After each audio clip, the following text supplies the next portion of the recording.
attend a crypto conference, you really never know who you're going to meet.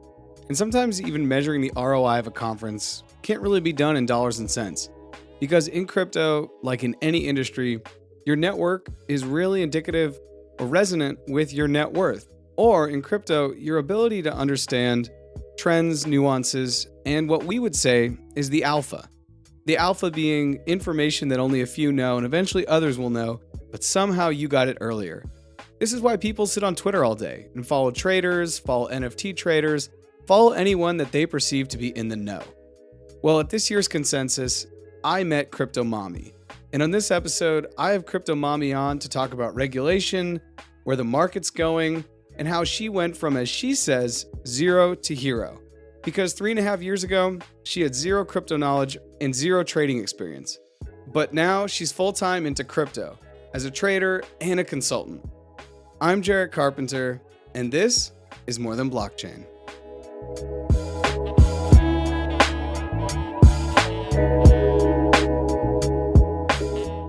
Crypto Mommi, welcome to More Than Blockchain. How are you? Well, thank you so much. I'm excited to be here. So you and I met at Consensus, and I believe we met at the World of Women side event. Is that where it was? Yeah, what was amazing is that this year at Consensus, there was a lot of women initiatives. And I just really appreciated that both men and women were out full in force to everything from venture capital, startup pitches to NFT galleries. It's an exciting time. I know we're in a bear market, but it's an exciting time in terms of development and projects. And I had the wonderful opportunity to meet you because you were there and you were hobnobbing with all the fancy folk and and explaining your nonprofit, which is incredible. I hope we get to talk a little bit about that. And yeah, it was a good time.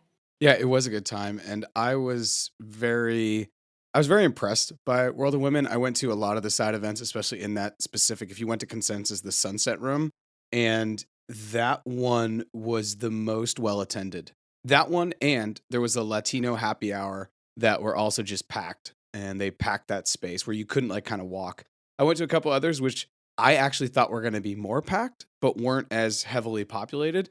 So clearly, the more non-traditional, I think the more non-traditional groups of quote TradFi are definitely showing up in Web3, whatever that is. So for Consensus, right, that was like Latinos, it was the Web3 Familia, and then the other one was, World of Women. And that was really cool. And I did a space about 4 days ago.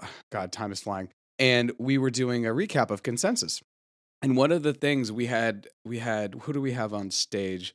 I think we had 2 women and 3 men, something like that. But one of the constant themes was that the mix between just men and women, if we're not taking into account gender fluidity here and people who, are non-binary, but if we're just looking at men and women from what we could see, it felt 50-50.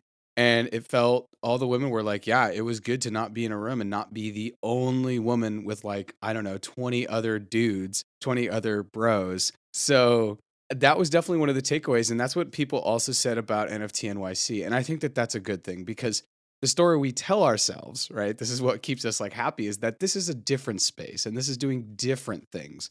And so it's good when the story we tell ourselves kind of aligns with the reality. And just looking at Consensus, what were for you other takeaways at Consensus? And was it worth it? That's what I'm always asking people. Was there the ROI? Did you make the connections? Obviously we met, which is a great, I really enjoyed our conversation, but what was the ROI for you from Consensus?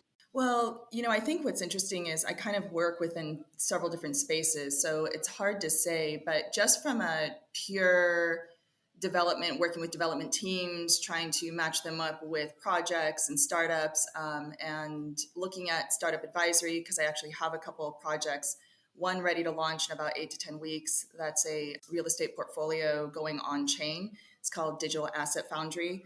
They're going to be huge. We're starting off with $1 billion going on chain. So, just looking at projects like that, it was worth it, because you're there to make those connections that is going to lead you to the next thing. Because I think what happens is when you are in a corporate environment, and I have left corporate America, you are somewhat static in a way because you only have the next level that you can move up. You only have the next project. It's very static. It's very one thing to the next.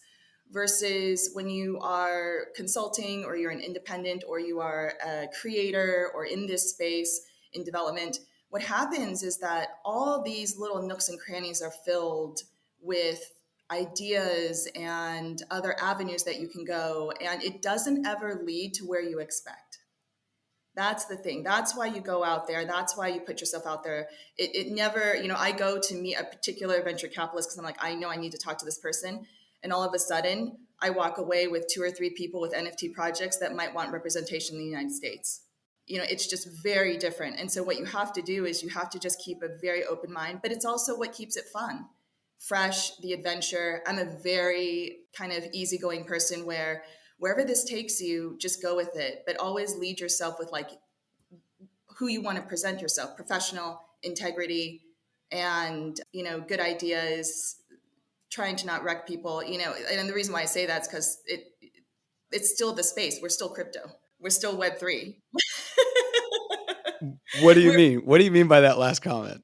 Oh, well, we're never going to get away from the grifters. You don't think so? I don't think so. No, I don't. I mean, in a way that's almost, how do I put it, proprietary to crypto. I think it's rare and beautiful and amazing to be in a space that is starting to really take off. And I'm starting to see institutions come in like everywhere from like Google, Amazon Workspace, AWS, and also like Fidelity. They had side events. They were totally empty, but they still had side Were events. they? No offense, but yeah, because it was all people within that corporate structure. And it was just very humorous because I'm there being crypto native, being invited to some of those things and realizing we don't even speak the same language. And I'm kind of going on a tangent here, but the original question you asked, which is why do you think we're not going to necessarily get rid of the grifters? It's because with any new emerging technology and everything is the next best thing, the next coolest thing, what you're going to have is people just gravitate towards that because it's the get rich quick. Now, I don't need protection from Gary Gensler because I can do research, I can read, so I don't need this whole regulatory scheme to protect me from the next get rich quick. Every industry has gone through get rich quick. It doesn't matter who you are, whether it was like real estate, when it was, becoming people could invest in real estate, people could invest in .com companies. People forget all of those things that happened, and there were grifters in those spaces too. So I'm crypto native. I have a love for it. It's where I believe wholeheartedly blockchain and crypto. It's the future. So when I go out to these things or events, side events, my job is to also not elevate and to do my own research. And if something's sus, I don't participate. I don't elevate it. I don't try to make that connection for that person, because we have a responsibility as a community within this industry to make sure we're self-protected, that we protect each other and we protect ourselves. Yeah, for sure. And it's actually really ironic that you say that because this past week I had a recording time set up with a project, and they're going to remain nameless. I'm not trying to call them out. I just feel like they're in the trend of where we are right now. And they actually literally, in the time that we set up the call, which was about 2 weeks ago, up until this past midweek, they went belly up. A fundraiser of theirs, some money basically was taken out the back, and they didn't have money ready. I was reading a Twitter thread the other day that's like, the real companies now who are looking at the US banking system, they have 3 months payroll set aside. So that way, if something goes belly up, they're not like, oh, all of our money was in SVB. What are we going to do? No, they kick into what they need. It's kind of like how a hospital has auxiliary power in the event that the entire power grid goes down, because if someone's on life support, well, they need the power. And so I thought that was a very interesting one. And the conversations I'm starting to have and with guests like you and just other guests, and I just had on a lawyer, Pablo, is like, the real projects, they're businesses that happen to use Web3. They're not Web3 that just then stumble into how we run a business. And I think that we're running into that. A lot of people running into that, like, an unstoppable, an unstoppable force to an immovable object right now. And when that happens, it's a lot of friction. But I want to go back and so, okay, we met World of Women. You introduced yourself using not Crypto Mommi, and we talked a little bit, and then you said, oh, by the way, I'm Crypto Mommi, because, the consensus is a really pseudonymous place. But as you told me, like what, 3.5 years ago, zero knowledge to now, this is your full-time job, your passion, you're beyond just like a professional interest, a personal interest even. This is where you see the future and it's fun to play with. How has that been? And where did Crypto Mommy pop up in that process? Have you always been Crypto Mommy? And what's that look like? So, rewind. I was living in Puerto Rico, and obviously that's a hotbed haven for crypto. I was one of the only people in Puerto Rico with no crypto knowledge. We had moved our traditional marketing business there, and I have beautiful children. I actually have 4 beautiful children. It's wild and crazy. They're all young. Um, I don't even know how I'm here actually in this seat right now without them banging down the door. But basically, what happened is I was approached by a gentleman who was in nonprofit charity work, and he had been trying to pay employees and workers. But the problem is that he was part of kind of a more corrupt banking system within like a second world Latin American country. And he said every time his employees went to get paid, people would come by on motorbikes and just steal the money, like because they had to pay in cash. They had to pay for like groceries and food, rent, all that. And what was interesting is he was building these sports parks to help kids stay off the street in order to prevent them from joining gangs, like these motorbike gangs and all this stuff. So it was a good cause. And, I have a very strong background in the nonprofit space. So he just said something really random, but was serious. And is there any way we can get people paid without using a bank?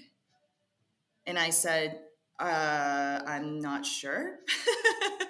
And he said, please, can you just look into it? And so, of course, I go down the rabbit hole.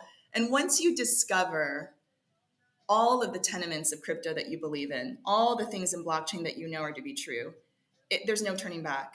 It just depends who you are as a person. But for me, I was like, oh my goodness, this is bankless, permissionless.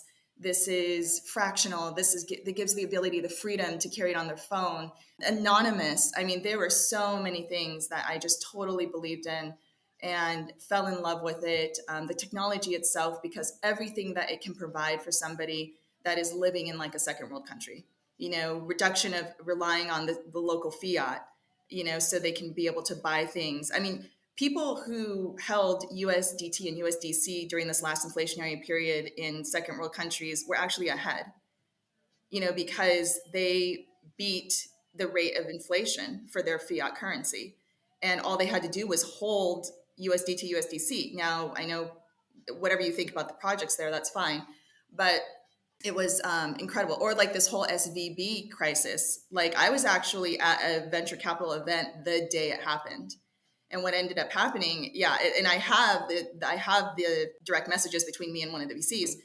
And later we go to dinner and I say, hey, did any of your projects get affected? He's like, no, a lot of them kept their money in crypto.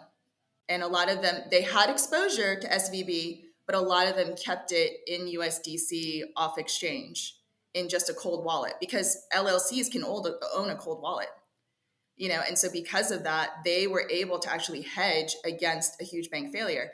Now, that is incredible if you think about it, and that is not what the banking system wants to hear. That is not what Gensler wants to hear. That is not what federal authorities want to hear, but that is the truth. I mean, that is the truth in actual application. And so fast forward, I had a knack for like kind of fixing these little tiny problems with crypto. But then here comes the degeneracy. Here comes the trading. Here comes the, whoa, look at this volatility. It's amazing. And so I had never formally traded before. I actually had been, I had done things like invested in my own money and, interesting enough, like had invested in Peter Schiff's gold fund, don't hate me. This is before I knew anything. But, yeah, like, honestly, don't hate me because of that. It's just happened. So, and so like, because of all of these things that are happening, I was like, whoa, look at this volatility. It's amazing. So I understood where there are waves, there's money to be made. And that's how I've always looked at things like the markets, like, just like people say, always buy when there's blood in the streets, it's the psychology behind it. And so I loved the psychology behind it. I loved looking at levels and trying to figure out, where are things going to go next. I was a terrible trader in the first 6 months, like everybody. I think anyone who goes on crypto Twitter and starts posting 500x gains when they're it's their first 2 or 3 months trading, they're lying. Block them, never follow them. Do not listen to them. If they have a YouTube channel where they're jumping up and down with an open mouth, everyone knows who these people are, do not follow them. If they get huge referral fees from huge, I'm talking huge referral fees from exchanges, where they don't even care if they're giving bad advice, they're just collecting referral fees. Everyone in crypto Twitter or the trading spaces know who those people are. And what I would say is don't follow them. So what happened is I started with a small bag. It was mostly trading Bitcoin, and then started going into Ethereum. And then here comes the altcoins. and once you start trading altcoins, you're kind of this new, almost revelation of just truth, because this is where Revelation of truth. I just want to make sure that that's recorded. When you trade altcoins, you're okay. Sorry, I just needed to say that you're a level. Okay, if we continue. yeah, because here's the deal. It's you start realizing okay, now here we go. Here we go with 50x leverage. Here we start looking at things like how much am I really willing to risk? And the reason why I say you're put to the fire in a revelation of truth is trading and being a trader, it's not about exactly how much money you make. It is and it isn't, right? It is about how much money you make at the end of the day, but it is your journey on who you become through this process. It is this self-discovery and realization of everything that you want in your life and everything that is just noise. And I think the beautiful thing about everybody that I have been the privilege of to learn from is they have learned how to master and control the two most elusive things: money and themselves. And you won't find that anywhere else. And it's just the most beautiful, pure thing in the world. And I might sound a little bit too optimistic because I know tons of people are getting wrecked every single day. But that's where risk comes in. I never told people to go out and put their whole bag on Luna. It's it's like one of those things where you truly learn and become through this entire process. What is your ego? Is your ego tied to money? What is your risk tolerance? Are you risky? Are you not? What is your ability to handle stress? The most stressful thing is watching your bags go almost to zero. You know what I mean? How do you handle defeat? Because you are going to lose way more than you win. So, all those things come into play. And I think the amazing thing is people don't understand crypto Twitter and crypto traders as a community. We're better than institutions. We're better than the people who go on, I hate to say it, but Wall Street bets, things like that. Because we grew up in a time where there were so many scams. I mean, pretty much every single big scam, I was awake at either 1 a.m., 2 a.m., 4 a.m.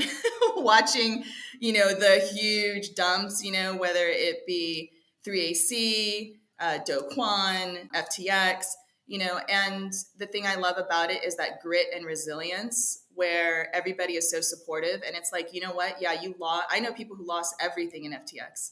And it's you lost everything, but you're going to make it back and more. And we're going to be there for you. And I know that might be making the industry sound a little soft, and all my crypto bros are going to give me a ton of crap for even saying stuff like this because they want to seem hard. But no, it's not that way. I'm grateful that I've been accepted into the fold from some of these incredible people who are some of the best in the world, in my opinion. So I'm fortunate enough I'm a part of a few Discords, but my favorite Discord group is called The Haven. And they have the most amazing analysts. They have the most amazing charts. These people answer your questions. I would suggest, I don't think it's for a new person, like a very beginner person. And that's just my personal opinion. But if you have any trading knowledge and you're going to be in this for the long term, for me, that's where I joined. And I've exponentially increased my knowledge and also my ability to trade. So at the Haven. When I hear all this, and I love what you said, you are like, we're not trying to call people out, but we do, or you believe that the Haven, for example, is better than institutional players, for lack of a better term, if that's okay. Yeah, so if you look at things like this, right? Like it's really us versus the institutions now, right? It's really retail versus them. So, and the reason why I think we're not me personally, but as a group, it's in crypto. I can't say for traditional equities, and I do trade traditional equities. I do a lot in options. What I can say there is that there's this ability to look at charts and projects and liquidity and open interest, and to be able to kind of figure out, I don't want to say trade against the institutions, but what they're trying to do and where they're going. You know, there's a lot of talk right now about market makers, bear market. I mean, they're charging exorbitant amount of fees to be able to get people's tokens on exchanges and market make. And what we're seeing is that, for example, with FTX, people's stocks were being hunted.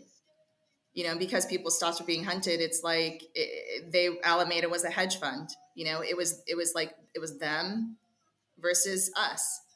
And so that might be maybe making it a little bit too simplified, but you know, when you're on the exchanges and you're looking at things, what you're really, for me personally, what I'm really trying to figure out is I'm trying to figure out obviously where price is going to go next and what my R&R is going to be, and looking at, you know, different tokens. But I learned about things that I never had to know before, and that institutions don't have to exactly know because they have algorithms. So as a retail person, I had to learn about order blocks and liquidity, and it's so much more in depth than what I was thinking when I first started. And then that lends itself into crypto projects, right? Like that's how I got my start within venture capital, is basically because I traded. I had a lot of projects ask me certain things about tokenomics, because what they were seeing is they were seeing these huge swings in volatility for their tokens. And they said, you know, what do you think? And I'm like, well, obviously it's because of venture capital awards. It's because of founders getting tokens. It's because the token itself is going to be on launch. It's going to be highly illiquid. It's where you're launching. Is it on a DEX? Is it on an exchange, centralized exchange? You know, and so because of all these little questions I was able to help and answer, I just kept getting projects referred to me. But why did I know those things? I knew those things because I had to fail a lot at trading. The failing a lot at trading is an interesting thing. And I saw a Twitter thread that I really enjoyed yesterday, and it was about Pepe coin. And it said, if you put in, right, but I mean, it said if you put in $500 2 months ago or whatever it started, and you held, you would have $2 million. And it says, that sounds like that's a great soundbite, 500 to 2 million. And then it was a long thread about how the 500 would have gone up to 3,000. It would have gone down to 2,000. Then it would have gone up to 10,000. Then it would have gone to 3, and all the way up to 2 million. And at one point it has a 60% pullback. And so I don't think it's always as easy as people think when you hear kind of, you know, we're used to this world of not understanding the process, but seeing the results and misunderstanding what it takes to get it done. And like, if you just take Instagram, for example, if you scroll through Instagram, something will pop up about weight loss, no matter what size you are, even if you're looking for it, because so many people, especially in the United States, are trying to lose weight. The summer is coming, bikini season. So what you'll see is someone who's bigger on one side, on the left side of your screen, and it will say 2019 to 2022. But in our minds, we don't see 3 years. We don't see almost 1,000 days. All we do is we see nothing. We are like, oh yeah, that's easy. Therefore, it must be easy. And so I think the perception is that trading is easy and that the failures will come because that's part of it. But maybe they're not going to be like, as you said, the people that you know that have lost their entire bag to FTX. And so I want to talk about that because one of the conversations we had about outside of World of Women when we were just talking about things, you were saying, hey, this community is really showing up for people, because I think that's probably what you mean by we're better than the institutional players, because it sounds like there's a community that beyond the ROI, beyond maybe the alpha, you guys are looking out for each other. So can you speak a little bit to what that looks like? And especially even in a pseudonymous realm, I think is really fascinating for people to hear. Yeah, well, you know, the reason why I like crypto and trading in crypto better is because, not that we don't trade other assets, right? I mean, you take options on commodities, you take options on regular equities, you do. I mean, one of the best traders that I learned from, like, for months, not personally, but just following him and being devoted, but he also answered a lot of my questions, was Crypto Chase, and he, incredible level to level trader, and I don't want to name out everybody because I probably forget all the people who have done me like so much good in this journey. But what I will say is so two things. One, going back to your original point, of people just think it's easy and they don't see the grind. They only see like the P&L, right? The profit and loss, and these people having huge gains. There is so much information out there on trading, and especially within crypto, that you can have a college degree in this. Like, I have met, because of my traditional roles, I've met people within finance. They don't even understand some of the things that are available for free on YouTube or on Twitter.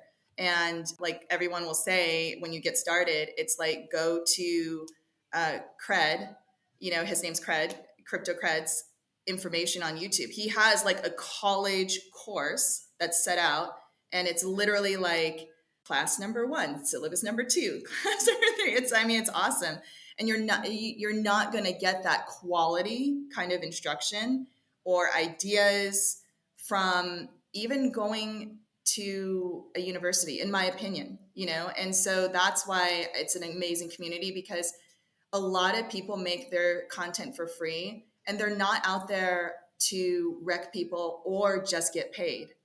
I mean, and you can do your own due diligence, look at like, where are they getting referrals, where are they getting percentages of people's bags on exchanges, because that happens. Like, if somebody signs up under your referral number on like a Bybit or like a Femex, they're earning a small percentage off of your account. So, you have to just balance and see, like, where are they making all their gains, and for me, I am fortunate enough to even associate a little bit with people who they're making their gains by trading.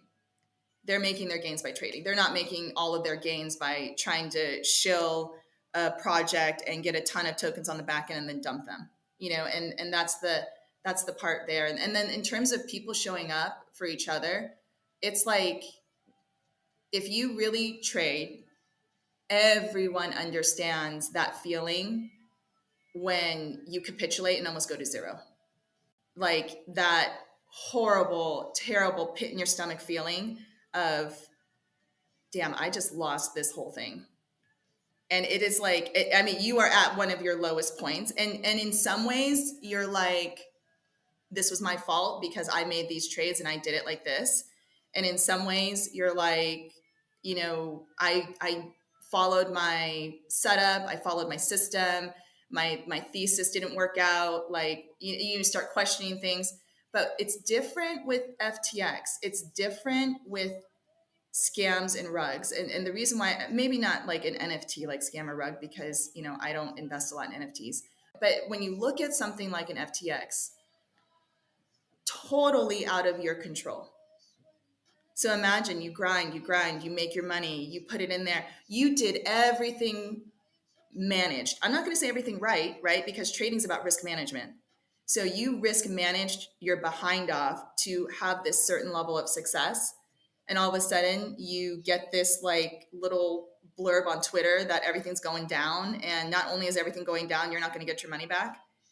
It was, because all of us have been there at one time with losing almost our entire bag or capitulating, that feeling is so real. It's so raw. It's very magnified. So because of that, there's so much like, hey, you're going to make it back, bro. Like, you're going to do it. Like, it's going to be okay. And I've never seen so many people come out of the woodwork and have so much belief in each other. It was undertoned. Like, I think that's the problem, right? Is that traditional media kind of made it all about SBF and kind of all about the scam and, all these traditional institutions losing money. But we were focused on the individual. We were focused on, hey, this dude made this money to help his family immigrate. It's gone. It's brutal. And the stories you hear and the people that you become friends with in these pseudo anonymous groups. I mean, what am I supposed to tell people? Like, I don't know if you can tell that I don't fit in the traditional mommy mode. I'm not the traditional I'm not the traditional stay-at-home wife, if you will. And so I think what's interesting is I don't have a lot of traditional friends because they just don't get me. They don't understand me. And that's very common within the crypto space and Web3 space, but it's especially common within trading, is that people just don't get you. And so because of that, you form these very deep, valuable relationships on Discords and on Twitter, and we've never met. I don't know what they look like. Their PFP is a picture of a frog. I mean, what am I sound like a crazy person, but it's almost like a good kind of crazy, because the story, because you're all living in a similar experience. We're all out there grinding, and that's why you share this camaraderie. Don't get me wrong, there's like, even on Discord, there's like disagreements, and there's like, crap talking to each other and all that stuff like that. People calling each other out sometimes for pushing a certain narrative and thesis, but it's mild in comparison to what I've seen. So yeah, I think my hope and belief, hopefully, is that America and the US government and everything that they're doing does not kill the space, both in trading and in development. Yeah, that's a perfect transition because I wanted to ask you, and that was some of the conversation that you and I had was around essentially regulation and what you think is going to come, maybe what you know is going to come, and only speak obviously to what you feel comfortable speaking to. But for me, watching what's happening right now is kind of scary because it is obvious to me that the US government has zero idea about technology, zero idea about what's probably happening in the world of technology. And I think we've kind of always known this. And if you've ever worked for the government, you're highly aware of this. And I was most aware of this, I think in 2017, when 2017, 2018, when Zuckerberg was dragged in front of Congress and basically asked about how could the election have been thrown using Facebook? And they were talking about Cambridge Analytica. And I just remember a congressman asked Mark, how does Facebook make its money? And Mark literally just like kind of looks at him, looks around. This is like a seminal moment for me in my understanding of the government where they were. And he kind of leans in and he just says, we sell ads. And that was it. And they couldn't get over, they didn't understand that this whole thing, social media, is just about monetizing eyeballs. And that's the whole game. And so when that happened, I was like, oh my gosh, they have no idea. And now we fast forward, and now the average Congress person, we were talking about this in another live show I have called Not Crypto Bros, talking about this about a month ago. And Austin, one of the co-hosts, said, the average Congress age is 63.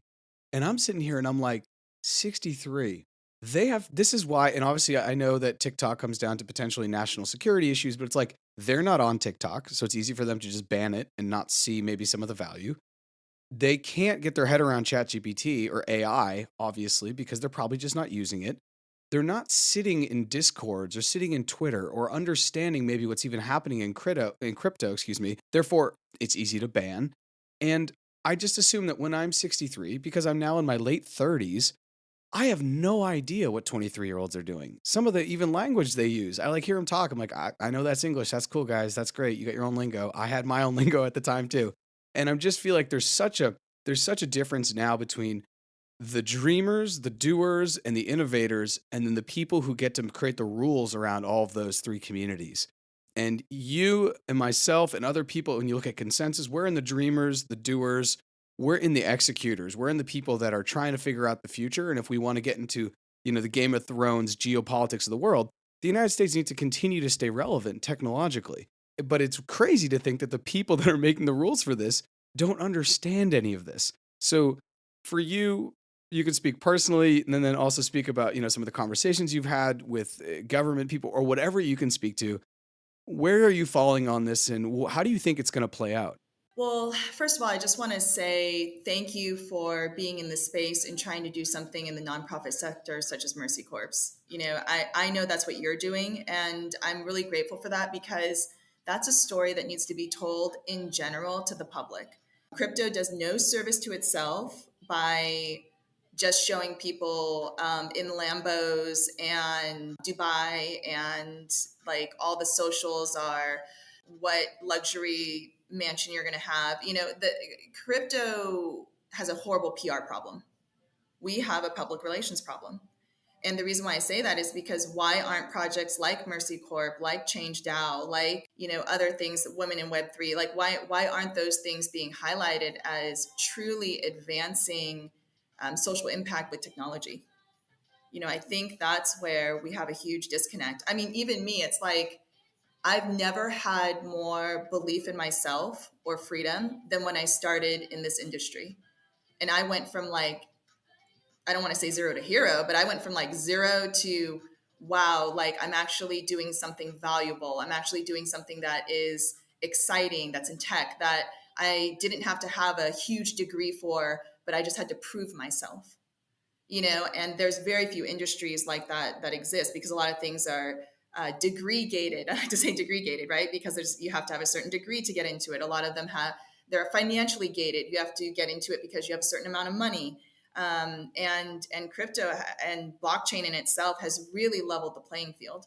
Now, looking at that, it makes me sad. It makes me sad to see all of the regulations, because I work with projects where brilliant ideas, and they can't even get a look from a venture capitalist anymore. They can't even, because why would somebody invest money in an area that is a gray area? I mean, I know venture capital likes to gamble. They don't like to gamble that much. They don't like to just throw money at something that they don't know what it's going to come back in terms of regulation. And what that's doing is it's hurting innovation. It's really hurting the ability for these projects to grow and develop. And I don't care what the SEC and Gary Gensler says about protecting investors. And the reason why I don't care about that is, okay, where was the protection during Enron? I'm old, people. whoever's listening to this doesn't even know what Enron is. Okay, go Google Enron. Where was Gensler when SBF was doing all this shady stuff? Where was Gensler when, people don't realize this. Do you know Amazon has crashed like 80% before? So, where was protection then for the investor? So what I say is, I'm like, we all have a responsibility to do our due diligence. And yes, it is unfair. Like, I've seen some really sad stories of people just investing their entire family's life savings in a crazy NFT project and it not working out. I mean, that I literally almost cry for those people, because like I'm a woman and I'm empathetic and I'm a mom, but in terms of regulation, what we're seeing is it's almost to the point where it's hunting. It's looking at who can they take down that has the most influence. I'm not talking about social media influencers like Kim Kardashian. She deserved to get sued. Okay, she knows nothing about blockchain, so I don't care about that. I'm talking like certain projects, like NFT projects. Kraken is like, I use Kraken personally. They're in my heart, like, because of they believe in what they're doing is the right thing to do. They believe in a lot of things that other exchanges aren't practicing, in terms of good practices of having reserves, being totally compliant, protecting user data. I'm a huge believer in Kraken. And the one thing I'll say is that it's just, I mean, how many lawsuits are they going to survive? It's just lawsuit after lawsuit after lawsuit. It's how many times can you defend against the SEC? Like, if you're a founder, you only have so much money for legal. It's almost like we're gonna just litigate you till you settle, because then we're taking that money. Like, because I personally think there's a directive to collect a certain amount of money. Because like it's no hidden fact that the government's actually very disappointed with the amount of tax revenue that they're getting from digital assets or crypto. So because of that, I think there is a mission to go out there, and it's to hurt projects, and not only hurt projects, it's to somehow collect revenue under the guise of protecting investors, under the guise of protecting the general public. And I'm like, no, that's not true. Like how did you protect me in all these other instances? And they don't. They just cherry pick. And What I think is interesting is the gray areas allow them to do the bait and switches. I have clients that I'm representing. They spent almost $1 million on a no action letter from the SEC less than 2 years ago. Gary Gensler was at the helm. And then I go to other people in regulatory and I'm like, hey, what do you think about this no action letter from the SEC? Are we able to move forward with the project? And they're pretty much like, this no action letter doesn't mean anything anymore. And I'm like, yes, but same administration, same amount of, like we checked all the boxes, like, please, please, please. And they're like, no, it's not, it's pretty much irrelevant. So all these projects who spent all this money in legal to get the no action letter, it's like they have no recourse. What, now they can't launch? So now what I'm seeing in development is total blockage of US IP addresses.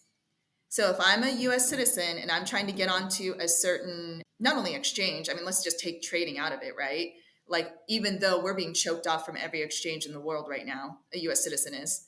But let's just take it a step further. Let's take it like a purchasing of like a DAO token or a utility token for a project you really like. Well, what I'm seeing is I'm seeing dev teams get together and be like, okay, how can we comply with the KYC AML? But not only that, we're going to block all IP addresses from the United States. And what does that do? It inhibits our ability to invest in assets that are going to become fractionalized. Because where I see things going is the fractionalization of real world assets. I see it as creating a lower barrier of entry for people who truly need to invest. Right. So you look at Amazon's model, Jeff Bezos's model of like, I think they're like rental homes. Like you can buy a fractional share in like rental homes that he's putting out. I forgot the exact name of it. But if you look at something like that, we can do that with blockchain. We can do that on chain. We can do that with fractionalizing artwork on chain. Like it's going to be very sad that we are going to be blocked from a low barrier of entry for investment in vehicles when the people who need access to investing are people who are on the lower end of the spectrum. Because the way it works in the United States, if I want to invest in something, I actually have to be an accredited investor. So the accredited investing rules is a barrier for lower socioeconomic people to actually invest. I am passionate about it because it is so incredibly unfair. I mean, I have to show multiple years of six-figure income. I have to show a huge bank account. I have to be able to prove to the government on my taxes that, I reported all of this income for so many years. I mean, multiple six figures, right? What average person has that? But you know what? This stay-at-home mom, I have $1,000. I'm gonna buy some tokens that I believe in, right? So I need access to exchanges. I need access for on-ramp. I need access for off-ramp. I mean, the choking off of off-ramping, it's like I have to figure out where I'm going to get my dollars. You know what I mean? Like, because I can't off-ramp because Kraken was cut off by the US government. So I'm going to take that $1,000. I'm going to buy some things like that. I'm going to watch it go up. But also what I'm also going to do, I'm actually going to educate myself and look at these projects that I can have a fractional of. I can have a fractional of an apartment building. I can have a fractional of a piece of huge artwork. I can have a fractional of, a company. And why wouldn't I want to? Can I afford? So this is my challenge to the government and the powers that be. And I get really upset about this. If fractionalization of assets is such a bad thing and we're exposed in a way where we're at risk, then why do you allow Robinhood to allow us, or Charles Schwab to allow us to invest in fractional shares of highly volatile and liquid companies? So I can go on and I can buy a fractional share of Tesla. By volume, it is the most liquid / volatile individual equity traded in the highest amount on options. And I'm allowed to do that in a Charles Schwab's account. I'm allowed to do that in a Robinhood. Oh, but I'm sorry, I'm not allowed to do anything in crypto when there's a real world asset tied to it. Like, because that's where I honestly think that's where crypto is going. That's kind of where the use cases are going. And so because of that, it's just the hypocrisy is almost too much. And I have to be careful because I do have normie friends. I do have people in regulation that I'm friends with. But I mean, if you just look at it level to level, there's an incredible amount of hypocrisy out there. I don't know if I'll be hired by a traditional firm now because this podcast. But I'm not, but here's the thing is I'm not worried about that. Like I'm passionate about what's in truth, in this industry. We're going to have a lot of decisions to make. You have dual citizenship, right? Okay. So explain. So this is educational for me. Explain to me how amazing having a dual citizenship is and why people who have heritage in other countries should seek it out as second passport based on the crypto narrative, I guess. Yeah, that's a phenomenal question. I'll be going back down to Colombia in 2 to 3 weeks. And one of my biggest things when I'm there this time is to really get my bank account set up so I can get crypto stuff set up so I can have an on ramp and an off ramp in a country that just hasn't gotten the regulation together. And it's also a country, like you said earlier on in the podcast, that people are benefiting from holding USDC. The Colombian peso has gone down about 30% over the last 16 months. So if you held that, good on you. The same thing like with people in Argentina. If you had just had USDC 2 years ago and you held it, well, you have twice the amount of purchasing power as everyone else around you because of 100% currency devaluation. So it's something that, because they are a currency, when I say they, because Colombians are tied inherently to the US dollar because the peso is pegged to the US dollar, it's a lot easier for them to see their currency devaluation in real time as opposed to people in the US that are seeing it, but it's a slower drip. They're like, oh, well, $20 10 years ago used to get me this much at the grocery store. $20 now gets me half of that. It's a lot slower, and you could use the analogy of the frog in the boiling water, but I just think other countries are more highly aware of currency devaluation, of inflation, and they always have been because they've been pegged to the US dollar.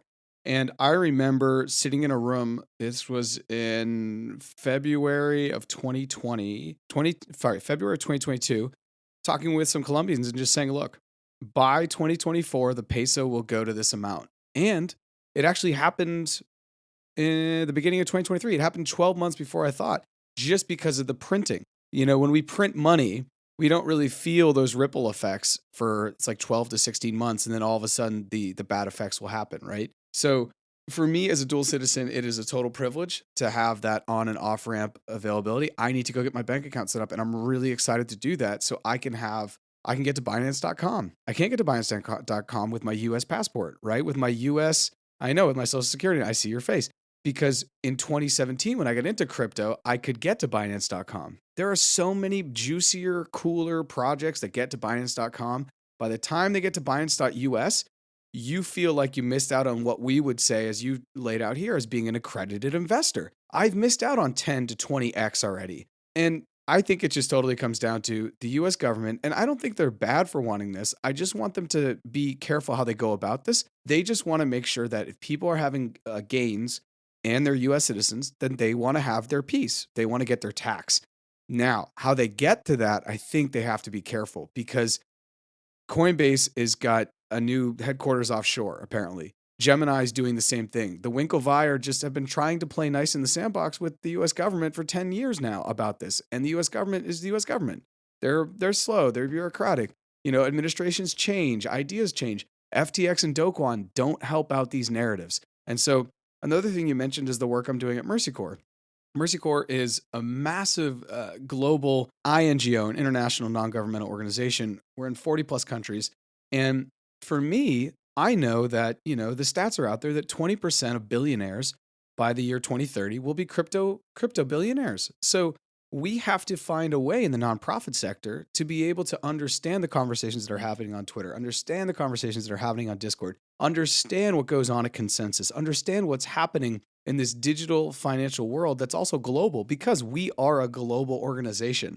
So if we're not understanding kind of the future of what that looks like, we're going to be left behind. And the other thing is, in the regions we work in, if we look at Africa and Latin America and Asia, if we just focus on those three regions, on the ground and in every country, crypto is happening. People are talking about crypto. A lot of this ties back to the comments I just made about Colombia, where people are realizing, wow, our currency is being devalued.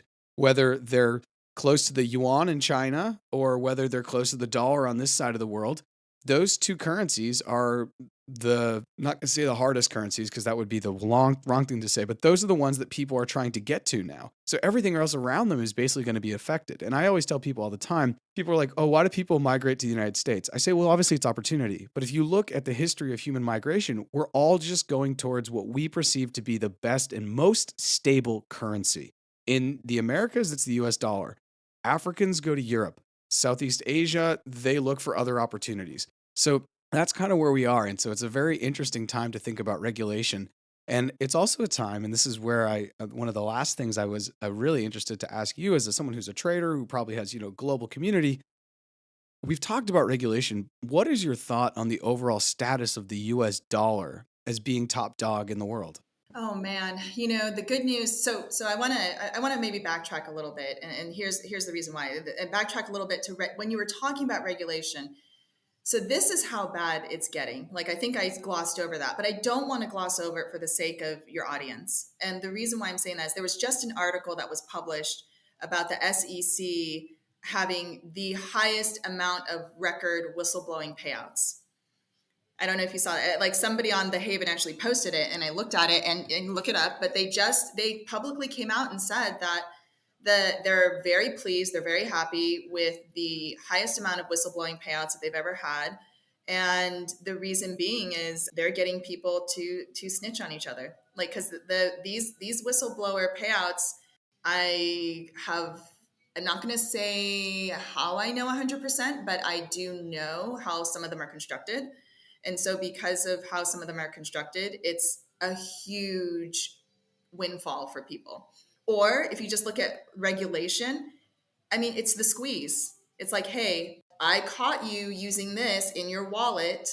And because of that, now you're in trouble. I caught you using Tornado Cash.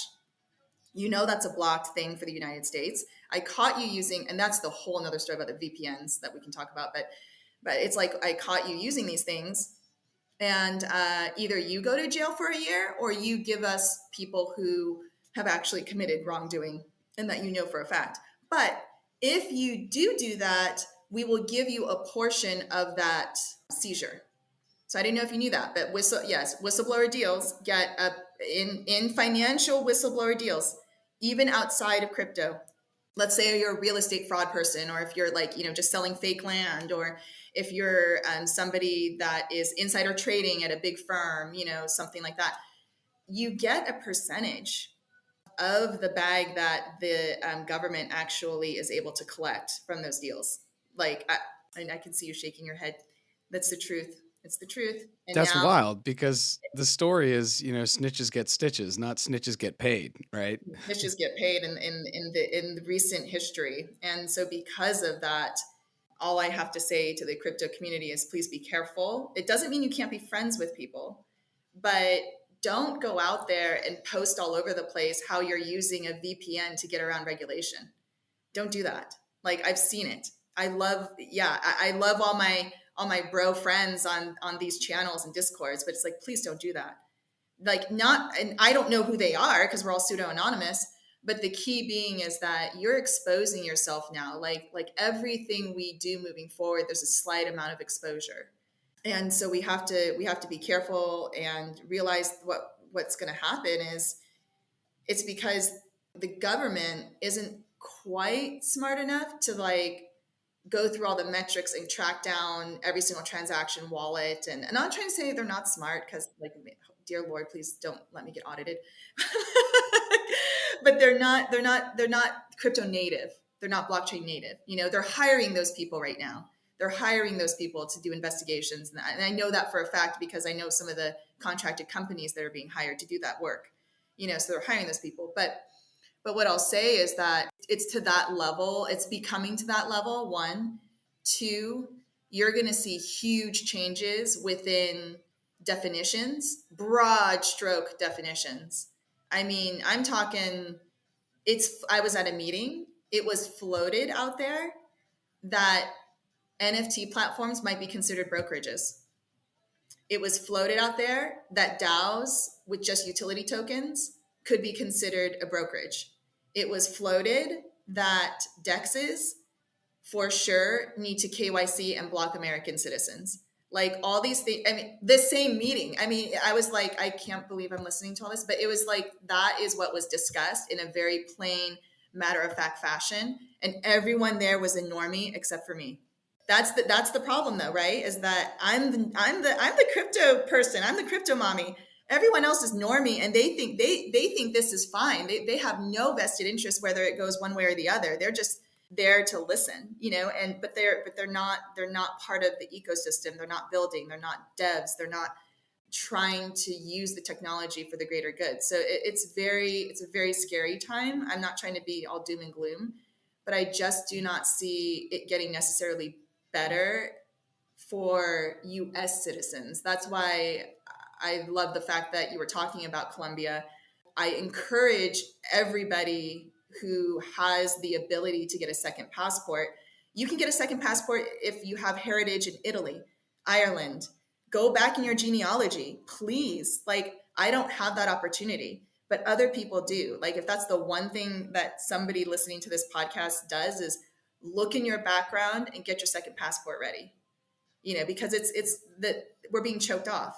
Yeah, I think that's great advice. And I tell people all the time, my greatest privilege is just that I have 2 passports, because there's not like, that's not even a proof of work. It's just like a proof of happenstance, and you can buy passports now, but they're really expensive. So there's other ways to get passports. I've looked at like getting a Portuguese passport as well, because then I have EU, South America, and the US. And there's a whole thing about that. But one of the things I want to leave on here is that this episode will come out on Monday, the 8th. And I think by Friday, the 19th, if not Monday, May the 22nd, we're going to have an understanding from the SEC who's been told that they have to respond to Coinbase. So we're going to get some definitions, and we're going to understand what's a security, what isn't, what's a commodity, what isn't.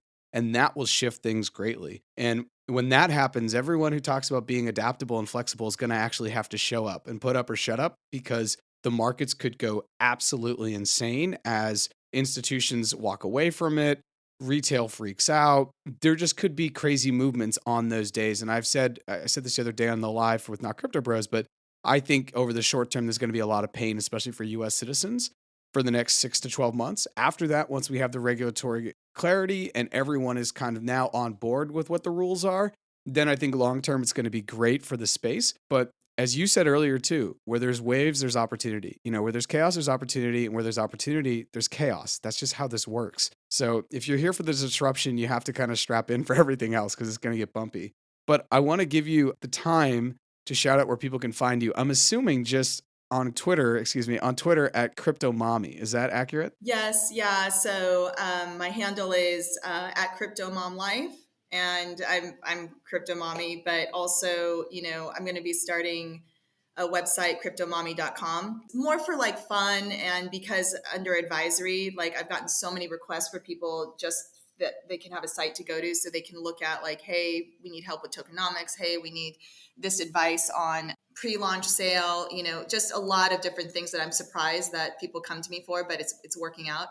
So that's kind of going to be the story there. And at Crypto Mom Life and at cryptomommi.com with an I. So CRYPTOMOMMI. That's how it's spelled. So, I just thank you so much for this time. I think we talked about a lot, but I'm very happy that people like you are in the space, because if we survive this, it's going to be a beautiful thing. We are totally in survive to thrive mode, but we just need to survive to then thrive. And that will happen, I think, in the next 12 to 18 months. That's what I tell myself. So thank you, Crypto Mommi, for hopping on. And I look forward to continue to, chat more about trading. Yeah, awesome. Take care.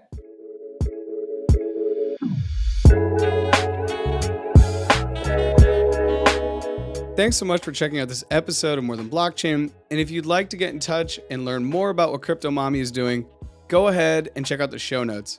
I'm going to leave a lot of links there to all the things that we covered today, including some of the alpha groups she's talked about, some of the YouTube channels she's referenced, and her own website, cryptomommi.com.